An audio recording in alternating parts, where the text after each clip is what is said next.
Bonjour à toutes et tous et bienvenue sur le podcast de la mort et du deuil, le podcast destiné à tous les endeuillés pour leur offrir une bulle de réconfort dans l'épreuve.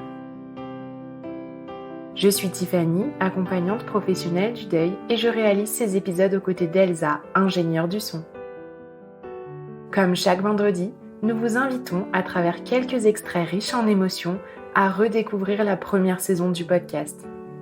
Vous l'écoutez peut-être depuis son lancement et dans ce cas, ce sera une belle occasion pour vous de replonger dans ses premiers partages.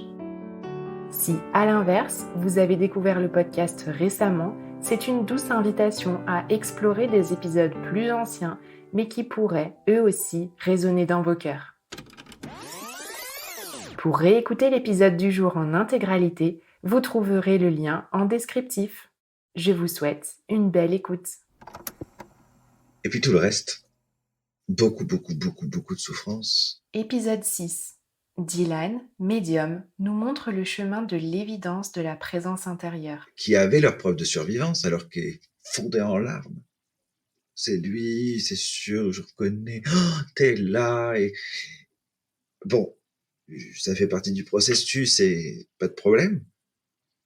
Mais par contre, une semaine après, elles reviennent. Et puis après, ça devient un truc, la communication dure un an. Mais toujours avec des sentiments négatifs, c'est-à-dire de la confusion. On veut pas te vexer. Qu'est-ce qu'il faut faire? Tu sais, tu nous manques. Ça serait tellement plus facile si tu étais là. Et là, c'est pas sain du tout. Ça n'est ni sain pour l'entité, ni sain pour l'endeuillé. Parce qu'en fait, ce qui compte, c'est plus tant la preuve de survivance. En fait, ce qui compte, c'est de venir rassurer la personne. Et c'est plus le même chemin. Et c'est pour ça que j'ai voulu arrêter avec ça, parce que on vient combler quelque chose de malsain. C'est-à-dire que sous prétexte de lui apporter ce qu'elle pense vouloir, une preuve de survivance, on entretient la douleur de l'absence, la douleur de la distance. C'est-à-dire que dans tous les cas, ils se sentent trop loin de leurs défunts et ont besoin d'un relais. À défaut de vouloir les aider dans le deuil, on les dispense de deuil. Et là, c'est quand même pas du tout la même volonté. Donc, j'ai arrêté moi-même d'exercer ce genre de consultation.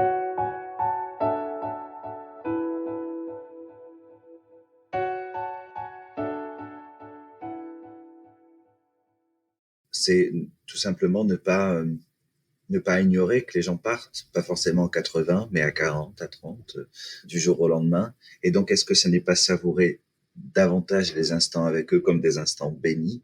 Et donc, est-ce que ce n'est pas ne pas avoir de regrets au moment du départ? Et donc, forcément, moins de souffrance. Je pense que peut-être que le chemin se tient là.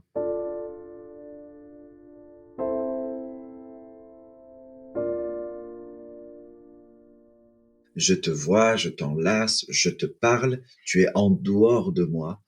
Et donc, quand tu disparais d'en dehors de moi, tu me manques.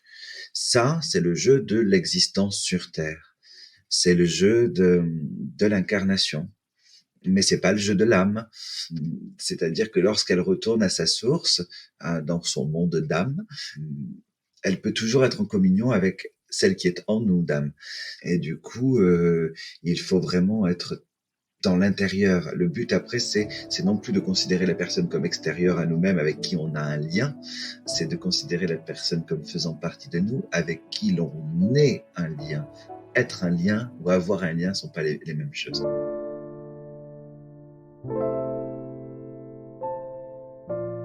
Peut-être privilégier de les honorer dans les rires, de les honorer dans la joie, de les honorer dans l'amour, de les honorer dans les liens, de les honorer dans le souvenir, avec les souvenirs lumineux, et qu'à chaque éclat de rire, rire avec eux, parce qu'ils vous ont montré que déjà la vie était courte, et puis qu'elle était sacrée, et puis aussi parce que vous connaissez dans le rire leur éclat de rire à eux, ceux qui vous ont tant fait rire et qui sont censés vous manquer, ils ne vous manqueront plus si vous riez comme eux. Et c'est ça, c'est-à-dire être la transmission de ce qu'ils voulaient transmettre. Et si le message qu'ils étaient vous parle, l'incarner. Parce qu'en fait, on n'est que ça à la fin. Qu'est-ce qui reste de nous dans ce qui doit rester de ce que l'on n'est plus?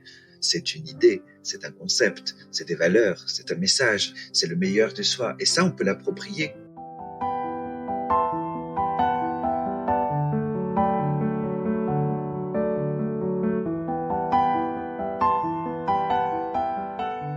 J'espère que ce petit retour en arrière vous a plu autant qu'à nous. Si c'est le cas, pensez bien à le dire en laissant des étoiles sur votre plateforme d'écoute préférée. Et si vous le pouvez, un commentaire est le bienvenu aussi. Vous pouvez également encourager la poursuite du podcast en faisant un don sur mon site internet www.les-envolés.com dans l'onglet podcast. Nous vous donnons rendez-vous la semaine prochaine pour un nouvel épisode.